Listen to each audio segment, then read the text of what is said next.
మన ప్రభువు అయిన యేసుక్రీస్తు నామములో మీ అందరికీ నా హృదయపూర్వకమైన వందనాలు. దేవుడి దినమంతా మీకు తోడై ఉండి మిమ్మల్ని ఆశీర్వదించి దీవించి కాపాడునుగాక. పరిశుద్ధ గ్రంథంలో నుండి ఇర్మియా ప్రవచన గ్రంథం 29వ అధ్యాయం 12వ వాక్యాన్ని నేను చదువుతూ ఉన్నాను.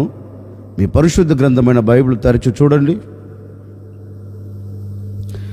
మీరు నాకు మొరపెట్టుదురే అని, మీరు నాకు ప్రార్థన చేయుచు వత్తురే అని నేను మీ మనవి ఆలకింతును. దేవుని పేరు పెట్టబడిన ప్రజలకి దేవుడు ఓ చక్కని శ్రేష్టమైన మాట చెప్తున్నారు. నా పేరు పెట్టబడిన నా జనులారా, మీరు నా సన్నిధిలోనికి ప్రార్థన చేయుటకు వస్తారు అని, మీరు నా సన్నిధిలో మొరపెట్టేదానికి వస్తారు అని, నేను మీ మనవిని ఆలకించేదానికి, నేను మీ మనవిని అంగీకరించేదానికి నేను మీ యొద్దకు దిగి వచ్చి ఉన్నాను. మీరు ఏదైతే నాతో చెప్పబోతున్నారో, మీరు ఏదైతే నాతో చెప్పాలి అనుకున్నారో ప్రతి మనవిని నేను ఆలకించి, మీరు కోరుకున్నట్లుగా, మీరు అడిగినట్లుగా నేను మీ ఎడల జరిగించబోతున్నాను అని తన జనులైన వారితో దేవుడు ఈ మాట చెప్తున్నారండి. దేవుడు ఈ మాట వారితో చెప్పేదానికి ప్రబలమైన కారణం ఏంటి అంటే, దేవుని పేరు పెట్టబడిన ప్రజలు కష్టకాలములో ఉన్నారు. దేవుని పేరు పెట్టబడిన ప్రజలు కన్నీళ్ళ మధ్యలో నిలిచిపోయారు. దేవుని పేరు పెట్టబడిన ప్రజలు ఇరుకులు, ఇబ్బందులు, ఇక్కట్ల మధ్యలో నలపబడుతున్నప్పుడు వారు దేవుని సన్నిధిలోనికి వచ్చి దేవుని పాదాలు పట్టుకొని ఈ విధంగా మొరపెట్టడం ప్రారంభించారండి. అయ్యా, మేము ఎన్నో దినాల నుండి ఈ శత్రువుల చేతిలో నలపబడిపోతున్నాం. వీరి చేతుల్లో నుంచి మాకు విడుదల కలగట్లేదు. వీరి చేతుల నుంచి మేము విడుదల పొందలేక మేము నలపబడుతున్నాం గనుక ఒక్కసారి మా మొరను వినండి. మేము పడుతున్న బాధ ఏదో నీకు తెలుసు కదా. మేము ఏ శత్రువుల చేతిలో చిక్కుబడిపోయి కంట కన్నీరు కారుస్తున్నామో నీవు సమస్తము చూచే దేవుడవు కదా. అందుకని ఒక్కసారి నీవు మా వైపు తిరిగితే, ఒక్కసారి నీ కనుదృష్టి మా మీద నీవు పెడితే మేము అద్భుతం చూడగలుగుతామయ్యా. గనుక నీవు మా యొద్దకు వచ్చి మమ్మల్ని విడిపించున్నట్లుగా, మమ్మల్ని తప్పించున్నట్లుగా, ఈ శత్రువుల చేతుల్లోంచి మాకు విడుదల కలుగునట్లుగా నీ పాదాలు పట్టుకొని నీ సన్నిధిలో మేము మనవి చేస్తున్నాం. మా మనవిని మీరు ఆలకించండి అంటూ దేవుని పేరు పెట్టబడిన ప్రజలు దేవుని సన్నిధిలోనికి వచ్చి వారి మనస్సులో ఉన్న బాధను, వారి హృదయాన్ని తొలిచి పడవేస్తున్న ఆ వేదనను దేవుని సన్నిధిలోనికి వచ్చి మనస్సు విప్పి మనసారా ప్రభుకు అప్పగిస్తున్నారండి. ప్రభు పాదాల చెంత మనవి చేస్తున్నారు. ఈ సమయంలో మా మనవిని వినగలిగిన వారు ఎవరు లేరు. ఈ సమయంలో మా మనవికి సమాధానమును పంపగలిగిన వారు ఎవరు లేరు. కనుక నీవే కదా మా దిక్కు, నీవే కదా మా ఆశ్రయం అన్నట్లుగా దేవుని మీద ఆధారపడిపోయారండి. దేవుని మీద ఆనుకొని పోయారండి. ఇక నీవు తప్ప మాకు సహాయము చేయగలిగిన వాడు, నీవు తప్ప మమ్మల్ని విడిపించగలిగిన వారు ఎవరు లేరు అని దేవుని మీద ఆధారపడితే, ఇప్పుడు ఆ దేవుడు వారి బాధను చూచి, ఆ దేవుడు వారి కలుగుతున్న కష్టమును చూచి, వారి హృదయ వేదనను చూచి వారితో ఒక శ్రేష్టమైన మాట చెప్తున్నారు. నా యొద్దకు వచ్చి నా పాదాలు పట్టుకొని నా సన్నిధిలో మీరు మనవి చేస్తున్నారు గనుక, నా సన్నిధిలో చేరి మీరు మొరపెడుతున్నారు గనుక, నిశ్చయముగా మీరు ఏ మనవైతే చేస్తున్నారో, ఏ మనవైతే మీరు కోరుకుంటున్నారో మీ మనవిని నెరవేర్చేదానికి, మీరు కోరుకున్న ఈవులు నేను ఇచ్చేదానికి, మీరు కోరుకున్నట్లుగా నేను మిమ్మల్ని విడిపించేదానికి నేను మీ మనవిని ఆలకించబోతూ ఉన్నాను. నిశ్చయముగా చేసి ముగించబోతున్నాను. మీరు ధైర్యముగా ఉండండి అని హామీ ఇచ్చాడండి వారికి. ఎవరికి? వేదనల మధ్యలో ఉన్న ప్రజలకి, కన్నీళ్ళ మధ్యలో ఉన్న ప్రజలకి, కష్టాల మధ్యలో ఉన్న ప్రజలకి, వేదన పడుతూ ఇక దిగులుతో కృంగిపోతున్న ప్రజలకి ఒక హామీ ఇచ్చాడు. ఏ హామీ అంటే, నేను మీ మనవిని విన్నా, నేను మీ మనవిని ఆలకించా. నిశ్చయముగా ఆలకించిన నేను ఏం చేయబోతున్నానంటే, ఈ చోట నుండి నేను మిమ్మల్ని అందరినీ లేవనెత్తబోతూ ఉన్నాను. ఈ చోట నుండి నేను మిమ్మల్ని విడిపించబోతూ ఉన్నాను. ఈ కన్నీల మధ్యలో నుంచి నేను మీకు విడుదల కలగ చేయబోతున్నాను గనక ధైర్యము తెచ్చుకోండి. వారి మనవిని ఆలకించి వారితో చెప్తున్నారు, ధైర్యం తెచ్చుకోండి, నేను మీ మనవిని ఆలకించాను గనక ఈ స్థలములో నుండి నేను మిమ్మల్ని తీసుకొని వెళ్ళిపోతున్నాను. మీరు కోరుకున్న ఆ ప్రాంతంలోనికి తీసుకొని వెళ్ళి నేను మిమ్మల్ని నిలబెడతాను అని మాట ఇచ్చిన దేవుడు, వారి మనవిని ఆలకించిన దేవుడు వారి బాధల మధ్యలో నుంచి వారిని విడిపించి వారు కోరుకున్న స్థలానికి తీసుకొని వెళ్ళారండి. ఈ ఉదయకాల సమయంలో నేను కూడా మీతో చెప్పాలి అనుకున్న నా దేవుని మాట ఏంటంటే, గడిచిన దినాలు ఎక్కడ నీవు పట్టబడిపోయావో, ఎక్కడ నీవు చెక్కబడిపోయావో, ఎక్కడ నీవు కృంగిపోతూ వచ్చావో, విడిపించబడలేక తప్పించబడలేక కలవరాల మధ్యలో నీవు అలాగే కొట్టుకొని వెళుతూ నిస్సాయ స్థితిలో గొప్పగా కొలచబడిపోయావేమో నాకు తెలియదండి.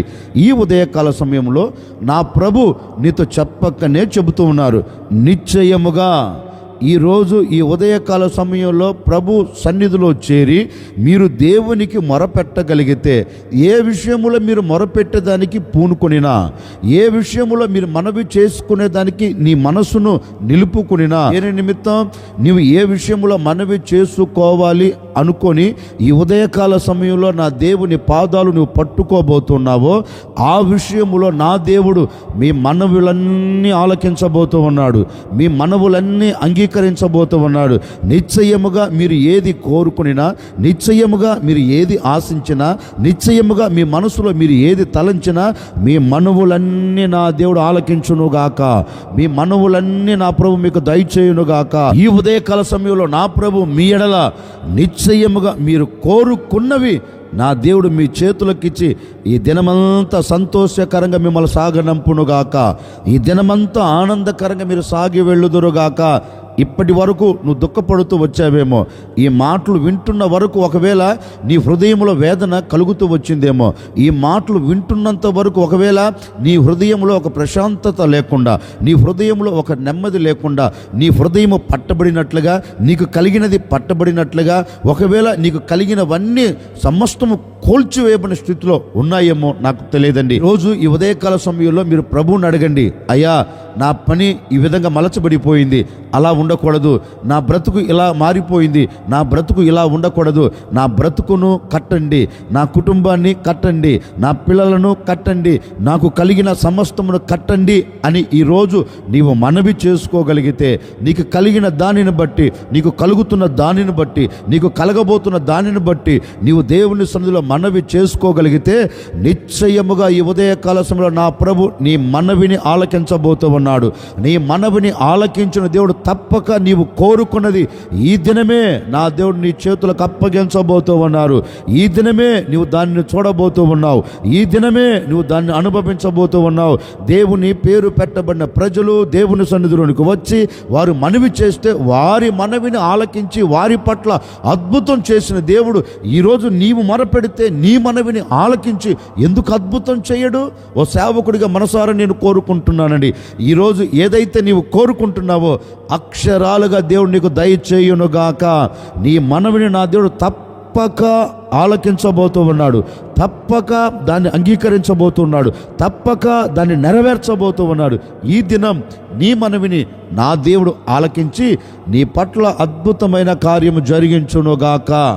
అందుకే దేవుని ప్రజలతో దేవుడు అంటారు, మీరు నా సన్నిధిలోనికి మొరపెట్టేదానికి వచ్చారు కదా, మీరు నా సన్నిధిలో ప్రార్థన చేసేదానికి వచ్చారు కదా, వచ్చిన మీ ప్రార్థన ఆలకించుటకు నేను మీ అంతకు దిగి వచ్చాను అని వారి ప్రార్థన వారి మనవిని ఆలకించి వారి పట్ల అద్భుతం చేశారండి. ఆయన మన మనవి ఆలకిస్తే మనకేం కలుగుతుంది?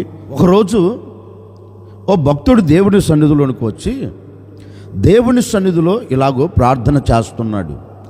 ఏమని ప్రార్థన చేస్తున్నాడు అంటే, తనకు కలుగుతున్న వేదనను బట్టి, తనకు కలుగుతున్న బాధను బట్టి దేవుని సన్నిధిలోనికి అతను వచ్చి దేవుని సన్నిధిలో ఒక చిన్న ప్రార్థన చేస్తున్నాడు. ఇతగాడు దేవుని సన్నిధిలోనికి వచ్చి ప్రార్థన చేసేదానికి ప్రబలమైన కారణం ఏంటి అంటే, తల్లి తనకు ఒక నామకరణ చేసిందండి. ఇదిగో నేను నిన్ను వేదన పడి కంటిని గనుక ఇక మీదట నీ పేరు వేదన అని ఒక నామకరణ చేసి కన్న తల్లి కనులు మూసిందండి. ఆనాటి నుండి ఇతగాడు పెంచబడుతూ ఉన్నాడు. వయసు పెరుగుతుంది. వయసుతో పాటు ఇతని మీద మోపబడిన నింద తొలగిపోలేదండి. ప్రతివారు అంటారు వేదన వేదన అని ప్రతివారు అతన్ని పిలుస్తున్నారు. ఆ మాట విన్న ఈ వ్యక్తి హృదయం తొలిచి పడవేస్తుందండి. ఎందుకంటే అందరి పేర్లు బాగానే ఉన్నవి కదా, అందరి పేర్లు ఆనందాన్ని తీసుకుని వచ్చేటట్లుగానే ఉన్నవి కదా, ఎందుకు నన్ను వేదనని పిలుస్తున్నారు? నేను ఏ పాపము చేశాను, నేను ఏ తప్పిదము చేశాను అన్నట్లుగా తన మనసులో ఈ మాట నాటుకుపోయి ఈ మాటను బట్టి దేవుని దగ్గరికి వెళ్ళిపోయారండి. అంటే ఎవరి దగ్గరికి వెళ్ళినా ప్రయోజనం లేదు, ఎవరిని ఆశ్రయించినా ప్రయోజనం లేదు అనుకున్నాడేమో కాబోలు. అందుకని ఇతగాడు దేవుని సన్నిధిలోనికి వెళ్ళి దేవుని సన్నిధిలో ఒక చిన్న ప్రార్థన చేస్తున్నారు. అయ్యా, నాకు కలుగుతున్న ఈ వేదనను నీవు చూస్తున్నావు కదా, నేను పడుతున్న ఈ బాధను నువ్వు చూస్తున్నావు కదా, నేను ఇక ఈ బాధ పడలేను, నేను ఈ బాధను ఇక అనుభవించలేను గనుక నీవు నా పట్ల ఒక అద్భుతం జరిగించు, నా మీద మోపబడి ఉన్న ఈ వేదనను నీవు కొట్టివేయి, నా మీదకి వచ్చి పడుతున్న ఈ కీడులో నుంచి నువ్వు నన్ను తప్పించు. ఇక నేను ఈ కీడును చూడలేకపోతున్నాను, ఈ వేదనను అనుభవించలేకపోతున్నాను, ఒక్కసారి నా సరిహద్దులను విశాలపరిచి నన్ను ఆశీర్వదించు, నన్ను దీవెనకరంగా మలుచు. ఏ చోట నాకు వేదన కలుగుతుందో, ఏ చోట నాకు అవమానం కలుగుతుందో, ఏ చోట నేను కన్నీరు కారుస్తున్నానో, ఏ చోట నేను హీనంగా మలచబడి అందరి నోట నుండి నేను ఏ విధంగా అవమానపరచబడుతున్నానో నీకు తెలుసు కదా, ఆ చోట నుండి ఒకసారి నన్ను లేవనెత్తి నన్ను ఆశీర్వదించండి. ఈ ప్రాంతంలో ఈ ప్రజల మధ్య నన్ను దీవెనకరంగా మలచయ్యా, నా మీదికి నా జీవితంలో కీడు రాకుండా నన్ను తప్పించు అని దేవుని సన్నిధిలోనికి వెళ్ళి ఓ చిన్న ప్రార్థన చేశాడండి. పరిశుద్ధ గ్రంథం చెప్పకనే చెబుతుంది, ఇతగాడు దేవుని సన్నిధిలోనికి వెళ్ళి, ఎవరు? ఎబ్బేజు దేవుని సన్నిధిలోనికి వెళ్ళి దేవుని పాదాలు పట్టుకొని మొరపెడుతూ ఉండగా ఆకాశం మందున దేవుడు అతనితో అంటున్నాడు, ఎబ్బేజు, నీవు దేని నిమిత్తమైతే మనవి చేస్తున్నావో, దేని నిమిత్తమైతే నా పాదాలు నువ్వు పట్టుకున్నావో, ఏది కావాలని నువ్వు కోరుకుంటున్నావో, ఏది కావాలని ఆరాటపడుతూ నా సన్నిధిలోనికి వచ్చి మనవి చేస్తున్నావో, నిశ్చయముగా నీవు నా సన్నిధిలో చేరి చేసిన ఈ మనవిని నేను నీకు దయచేయబోతూ ఉన్నాను. నిశ్చయముగా ఈ కార్యం నీ పట్ల నేను జరిగించబోతూ ఉన్నాను. నీవు కోరుకున్నది, నీవు నా సన్నిధిలో ప్రార్థన చేసిన ఆ ప్రార్థన నేను విన్నాను. నేను ఇప్పుడు ఏం చేయబోతున్నానంటే, నీవు చేసుకున్న మనవికి నేను తప్పక కార్యమును నీకు దయచేయబోతున్నాను. ఏదైతే నువ్వు నా సన్నిధిలో మనవి చేసుకున్నావో దానిని నేను నీకు దయచేయబోతున్నాను అని దేవుడు తనకు దయచేశాడంటండి. దేవుడు తన ముంగిట నిలబెట్టాడు. ఈ ఉదయకాల సమయంలో నేను కూడా మీతో చెప్పాలనుకున్న మాట ఏంటంటే, ఒకవేళ ఎబ్బేజు పడిన వేదన నువ్వు పడుతున్నావేమో, ఎబ్బేజు పడుతున్న కన్నీరు నువ్వు పడుతూ వచ్చావేమో, ఒకవేళ ఎబ్బేజునకు కలిగిన అవమానం నీకు కలుగుతూ వచ్చిందేమో, ఎబ్బేజు చూస్తున్న ఆటుపోటులు అవంతరాలు ఒకవేళ నువ్వు చూస్తూ వచ్చావేమో, ఎబ్బేజు మీదికి వచ్చిన కీడు ఒకవేళ నీ మీదికి నీ కుటుంబం మీదికి వచ్చిందేమో, నాకు తెలియదండి. ఈ ఉదయకాల సమయంలో ఎబ్బేజు దేవుని సన్నిధిలో ప్రార్థించినట్లుగా, ఎబ్బేజు దేవుని సన్నిధిలో మనవి చేసినట్లుగా నీవు కూడా ఈ ఉదయకాల సమయంలో మనవి చేయగలిగితే, అయ్యా, నా కుటుంబం మీదికి కీడు రాకుండా, నా కుటుంబం మీదికి అపాయం రాకుండా, నా కుటుంబానికి అవమానం కలగకుండా, నా కుటుంబం వేదన మధ్యలో నిలబడకుండా, నా కుటుంబం నీ సన్నిధిలో ఆశీర్వాదకరంగా నిలబడినట్లుగా, నేను ఉండిన చోట ఆశీర్వాదకరంగా మలచబడినట్లుగా ఒక్కసారి నన్ను జ్ఞాపకం చేసుకో అని ఈ ఉదయకాల సమయంలో నీవు మనవి చేయగలిగితే, నా ప్రభు నీ మనవిని విని నీవు కోరుకున్నదే నా ప్రభు నీకు దయచేయబోతూ ఉన్నాడు. ఏం కోరుకుంటావు? ఒకవేళ నీకు కలుగుతున్న వేదన కావచ్చు, నీకు కలుగుతున్న ఆటుపోటులు కావచ్చు, నీకు కలుగుతున్న అవంతరాలు కావచ్చు, దేని నిమిత్తం నీవు మనవి చేస్తున్నా, దేని నిమిత్తం నువ్వు దేవుని పాదాలు పట్టుకొని మరపెడుతున్నా, నిశ్చయముగా నా ప్రభు నీవు కోరుకున్నది నీకు దయచేయబోతూ ఉన్నాడు. ఏ చోట అవమానపరచబడుతున్నావో అదే చోట నా దేవుడు నిన్ను గణపరచబోతూ ఉన్నాడు. ఏ చోట నీవు కీడును చూస్తూ వచ్చావో అదే చోట నీవు మేలును చూడబోతూ ఉన్నావు. ఏ చోట అపాయము నువ్వు చూస్తూ వచ్చావో అదే చోట ఆశీర్వాదానికి నీవు నాంది పలకబోతూ ఉన్నావు. ఇక మీదట ఈ దినమంతా ఎక్కడ ఎప్పుడు అపాయము రాకుండా, అవమానము కలగకుండా నా దేవుడు నీ అవమానమును కొట్టివేసి, నీ అపాయమును తీసివేసి, నీ ఉన్న చోటే నా దేవుడు నీకు ఆశీర్వాదాన్ని కలగ చేయబోతూ ఉన్నాడు. నా దేవుడు నీకు దీవెనను అనుగ్రహించబోతూ ఉన్నాడు. దీవెనకరమైన మార్గాల్లో నా ప్రభుని నడిపించబోతూ ఉన్నాడు. భయపడకు. ఈ ఉదయకాల సమయంలో నా ప్రభు పాదాలు పట్టుకొని నీవు అడగగలిగితే నిశ్చయముగా నా దేవుడు నీకు ఉన్న చోటే, నీవు ఉన్న చోటే నిన్ను గణపరచబోతూ ఉన్నాడు. నీ ఉన్న చోటే ఆశీర్వాదకరంగా నిలబెట్టబోతున్నాడు. నీ ఉన్న చోటే నీకు క్షేమం కలగబోతూ ఉంది. నీ ఉన్న చోటే రెట్టింపైన ఘనతనిచ్చి నా ప్రభుని నడిపించబోతూ ఉన్నాడు. ఈ దినమంతా నీవు ఏ విషయంలో మనవి చేసుకుంటున్నా నా ప్రభు నీ మనవులన్నీ ఆలకించి నీవు కోరుకున్న ప్రతిదీ నీకు దయచేయునుగాక. అందుకే ఎబ్బేజు గురించి పరిశుద్ధ గ్రంథం చెప్తుంది, దేవుడు అతడు చేసుకున్న మనవిని అతనికి దయచేసను. ఓ సేవకుడిగా నేను కూడా మనసారా కోరుకొని మిమ్మల్ని ఆశీర్వదిస్తున్నానండి. ఈ దినమున నీవు చేసుకుంటున్న మనవి నా ప్రభు నీకు దయచేయునుగాక, నా ప్రభు నీకు అనుగ్రహించునుగాక. నిశ్చయముగా ఏదైతే నీవు కోరుకుంటున్నావో ప్రతి దానిలో నీవు జయం చూచెదవుగాక. తలవంచుని వచ్చిన ప్రార్థన. ఆశ్చర్యకరుడా మీకు స్తోత్రాలు చెల్లిస్తూ ఉన్నాం. గడిచిన దినాలన్నీ మీ సురక్షితమైన రెక్కల నీడలు మీరు దాచి కాపాడుతూ వచ్చారు. మరొక దినాన్ని దయా కిరీటంగా ధరింపచేశారు. అందును బట్టి మీకు స్తోత్రాలు చెల్లిస్తూ ఉన్నాం. నిజమే, మీరు నాకు మొరపెడుతారని, మీరు నాకు ప్రార్థన చేస్తారు అని, నేను మీ మనవిని ఆలకింతును అని మాట ఇచ్చి ఉన్నారు. నాయనా, ఈ ప్రజలు దేని నిమిత్తమైతే మొరపెడుతున్నారో, దేని నిమిత్తమైతే ప్రార్థిస్తున్నారో, ప్రతి మొర, ప్రతి ప్రార్థన, ప్రతి మనవిని మీరు ఆలకించినందుకై మీకు స్తోత్రము తండ్రి. మీరు మా మనవిని ఆలకిస్తే మా మీద మోపబడిన అవమానం, మమ్మల్ని అలుముకుంటున్న ప్రతి కీడులో నుండి మీరు మమ్మల్ని తప్పించి కొట్టివేసి ఆశీర్వదిస్తారని మాట ఇచ్చి ఉన్నారు. ఈ ప్రజలు ఈ దినం ఎక్కడ నిలబడినా కీడు తొలగిపోవునుగాక. ఈ ప్రజలు ఎక్కడ నిలబడినా అవమానం తొలగిపోవునుగాక. వీరు చేస్తున్న చేతి పనిలో ఆశీర్వాదం కలగాలి. వీరు వెళ్తున్న మార్గంలో దీవెన కలగాలి.